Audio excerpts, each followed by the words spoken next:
Hello, everybody. I'm Lieutenant Governor David Zuckerman here in Vermont. We are outside our State House to discuss the issue of expanding the Supreme Court with the organization Just Majority from Washington, working with organizations and legislators and statewide officials all across the country on the topic of our U.S. Supreme Court. And we stand here today to support the idea of Congress expanding the Supreme Court in order to bring fundamentally the will of the people, the rule of law, and the system back into balance. We have seen in the last few years distortion of the rules in order to manipulate our Supreme Court into a majority of 6 that are really upending the standards of our society that we have lived with for a long time and that we have been growing with respect to rights for individuals all across our country. And one of the decisions that is most well known, of course, is the Dodd decision with respect to reproductive liberty and individual autonomy. And that is honestly just the tip of the iceberg with respect to the potential decisions that are coming. I've seen discussions around our public lands and the tremendous resource that our country has had with the Antiquities Act and presidents signing bills to expand public lands and monuments to protect our public lands and protect antiquities and indigenous people's sacred lands. And they've been started to be eroded under former President Trump. And it is well suspected that over the next 30 years they could be disrupted or rescinded by fiat of this new court. We have medical care that is now being challenged in the lower courts that could work its way to the Supreme Court with respect to rescinding mandatory preventative care.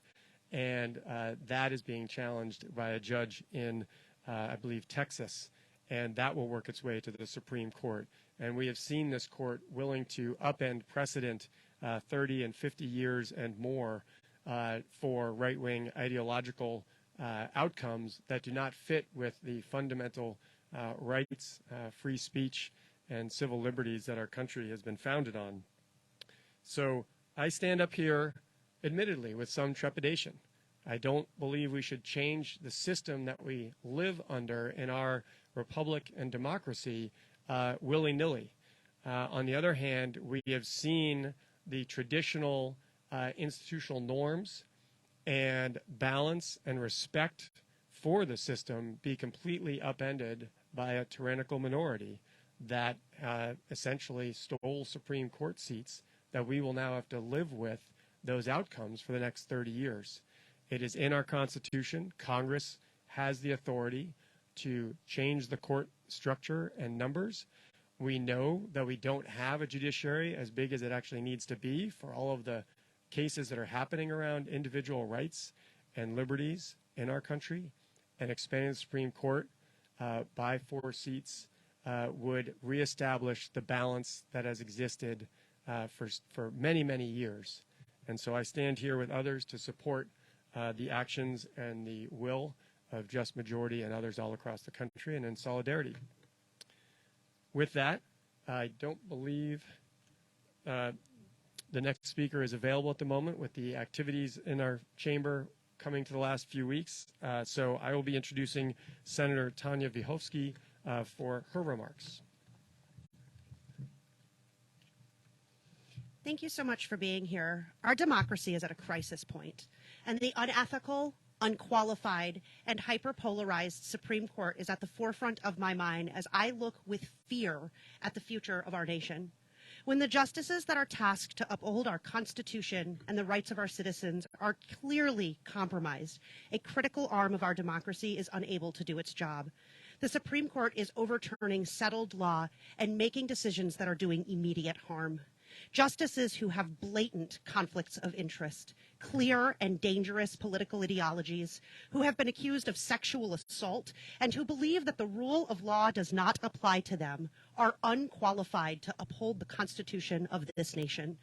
These extremist and unethical justices are making decisions to destroy rather than uphold our Constitution.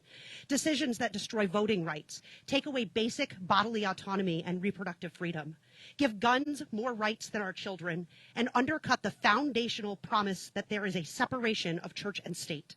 Millions of people have already been harmed, and millions more will be harmed if balance and justice are not restored to the Supreme Court. Throughout history, the size and makeup of the Supreme Court has not been static.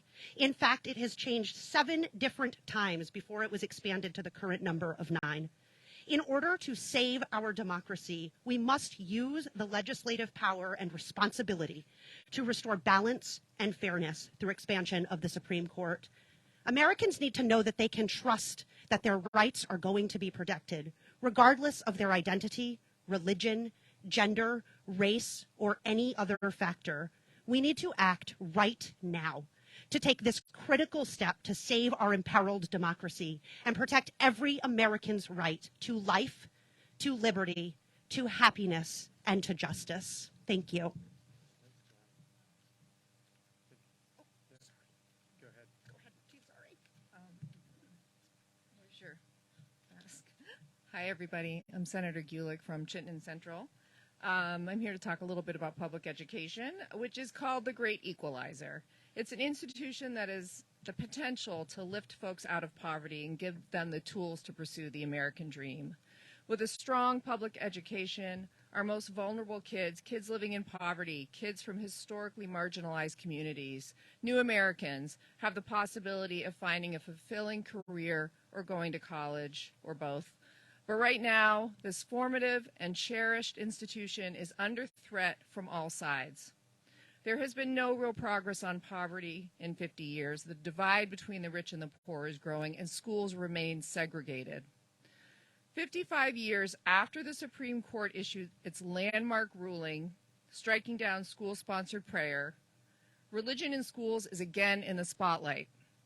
During the Trump administration, school choice became a major issue due to Secretary of State Betsy DeVos. Trump pushed on Congress to pass legislation to support school choice and vouchers, including for religious schools. Although he failed, the Carson v. Macon decision of 2022 was a United States Supreme Court case related to the First Amendment of the United States Constitution and the Free Exercise Clause. The case centered on the limits of school vouchers offered by the state of Maine, which had not allowed the vouchers to be used to pay for religious-based private schools.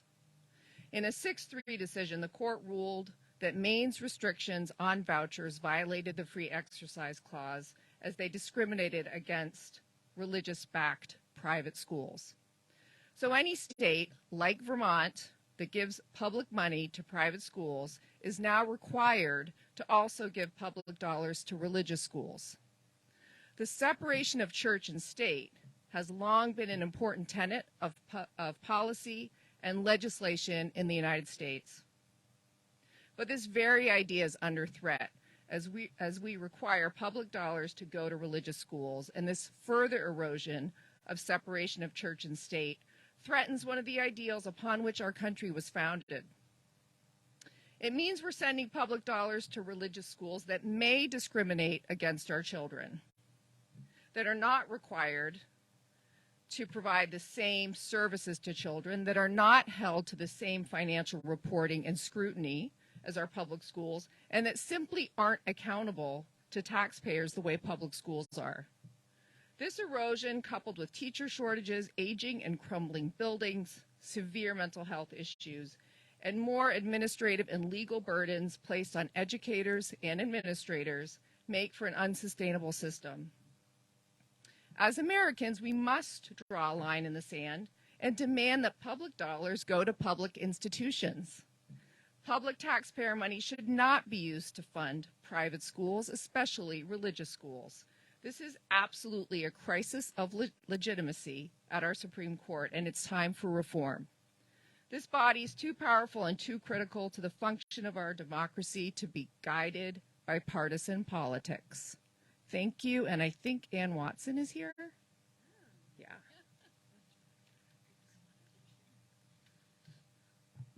Hello. Oh, I hope I didn't. Did I just turn? No. Okay, we're good. Okay.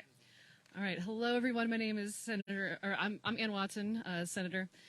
In my day job, I am a teacher, and countless times I've had students come up to me with complaints about their fellow students, saying things like, "He won't give me back my pencil.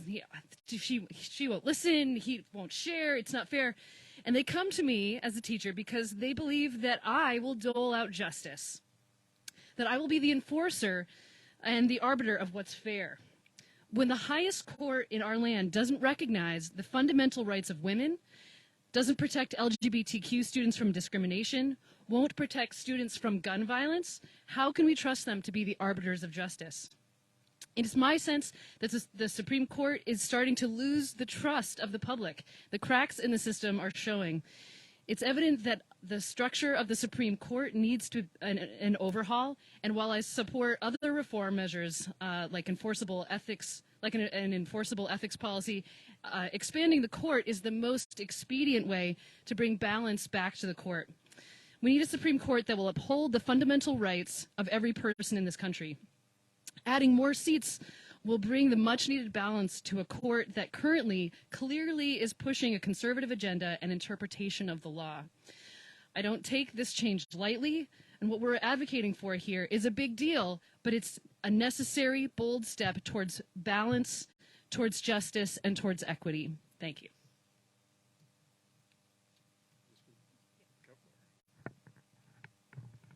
Oh, my assistant is going to join me. This is great. Hi, everyone. I'm State Representative Emma Mulvaney-Stanak. I represent a portion of Burlington. I'm also the caucus leader for the House Progressive Caucus here at the Vermont State House. I'm here today with my daughter, Ruby. I think she would endorse what I'm about to say, to stand for a fair, ethical, and just Supreme Court, to call for us to return to a place where we have a democracy that has balanced government between the legislative, executive, and judicial branches. The Supreme Court today does not reflect today's America. It does not reflect what popular vote has shown us. It does not reflect the needs of modern-day Americans, which have a diversity of identities. And indeed, what has happening today is the court has become too powerful and too political, which I will speak to a moment about how that has affected me as a state legislator. The chilling effect is real, and it is as palatable in state legislatures. In terms of my colleagues have already spoken today about ways to expand or to expand the court as a more immediate way to reform the court, but I also want to speak to the realities of term limits. This comes up sometimes even with politicians in state government, but term limits has been seen over time as an important mechanism within our governmental process to make sure that we can increase diversity and make sure representation is fair and reflective of the faces and identities of all Americans. And so while term limits is something I hope we lean towards, seat expansion of the court is what is more pertinent for today. That would also allow for more diversity on the Supreme Court than what we see today, which is bent very much towards the right and not in line with what Americans are calling for among their leaders today. As a state legislator, I will just say, as I drafted policy since last June in particular, there has been a definite chilling effect on the kind of legislation I've been able to put forward in the building, the kind of legislation I could trust my colleagues would take off the wall and take up for consideration. There's an uncertainty out there about what we do here in the state of Vermont, about its outcome of whether or not it would stand or be subject to lawsuit.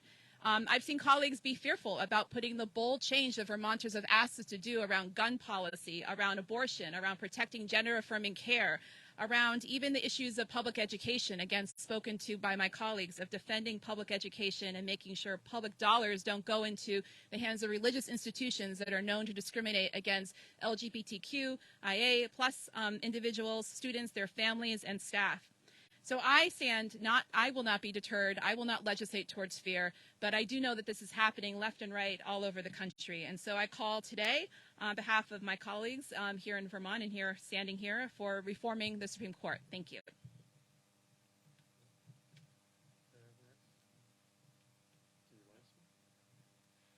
So I think we'll open it up for questions.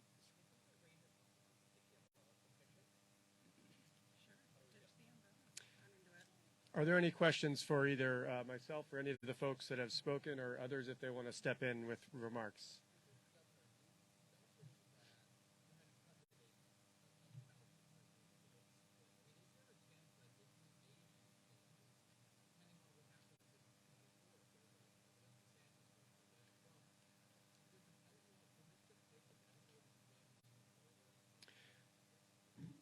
Well, I want to address two aspects of that. One is there's always the possibility that there would be further action in various directions. I think sometimes we have let that fear stop us from standing up for what's right. And secondly, one of the major sets of decisions that the court, even when it had a 5-4 majority, took had to do with gerrymandering. And I do believe that if we had a reformed court and an expanded court, the issue of general popular vote having the rule of behind it with elected legislators and Congress folks, then you wouldn't have the possibility of a Congress that would pass such a law. Because right now, Congress does not represent the will of the people because of the extremely distorted House districts and gerrymandering. So one of the things that can be righted with an expansion of the court is some adjustments to our election laws, whether it's gerrymandering, I would argue also campaign finance, and so forth, that would allow everyday people to have their voices more represented in the building, and that includes the diversity that some of my colleagues here spoke of as well.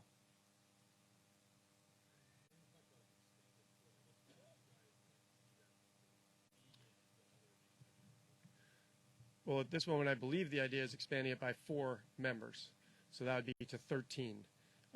And I also, folks, and correct me if I'm wrong, we now have more appellate courts than we do Supreme Court justices, and it used to be that they each represented one, and that would also help the whole process for justice across the country to be more timely. And delayed justice is also justice denied, so it would be another method of remedying some of those challenges in the court system right now.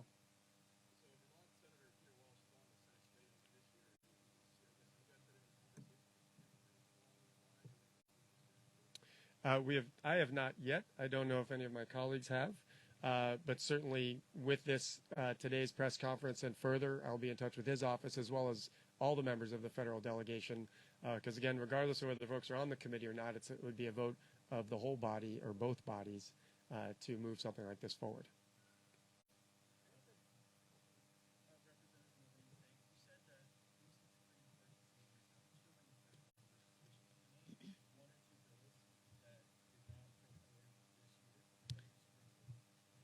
It's funny, I won't remember the numbers of my own bill, but of course I should have wrote that one down. But I did put in early in the session a gun control bill. I'm a mom, obviously, and I don't know how anyone on this planet, frankly, let alone be a policymaker, should not put bold gun control policy forward. But when I was in the drafting policy process, the Legislative Council was obligated to tell me about the Brune decision and this very antiquated, bizarre interpretation in that case around assuming what back in the 1700s they intended around guns at that point, which is absurd. It is absurd, and it is alarming, and it is frightening to figure out how to navigate that as we're trying to make sure we have safer communities. So in my bill, I called for longer wait periods. I called for safe storage with a I think more serious approach than what we were able to pass so far in this process.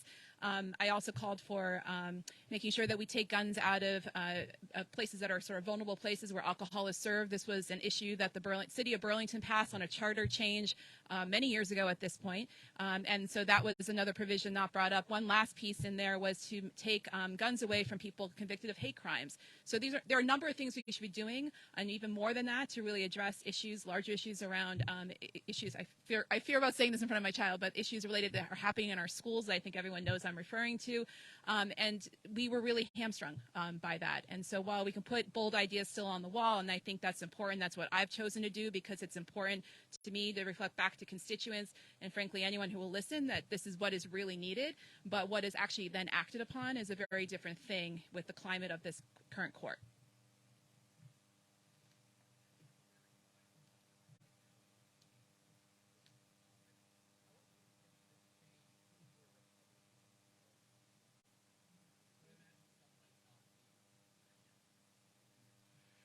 Well, I think there's a few different areas here. Freedom and free speech is quite an important one. I would also look to our congressional delegation to work with some of those folks in the House who are elected in districts that folks might have been surprised a Republican won. And with the extreme right-wing slant of the House due to, no longer, sadly, it's a handful. It's a very large portion of the Republican caucus in the House. There are still a handful of those Republicans who are in districts where their population would support maintaining reproductive liberty, voting rights, educational freedoms, many of these issues that have been brought up. And even in Vermont, we have laws and now enshrined in our Constitution, reproductive liberty, and yet we're watching the potential through the courts of even some of those aspects of access to reproductive liberty being curtailed by these courts. And we know on many of these issues, the vast majority of the public is supportive of these freedoms and liberties and rights. And so I would work not only with congressional colleagues, but with groups like this and others, with individuals to contact their representatives to feel that pressure from the grassroots up, because that's fundamentally where democracy comes from. I don't know if anybody else has a thought on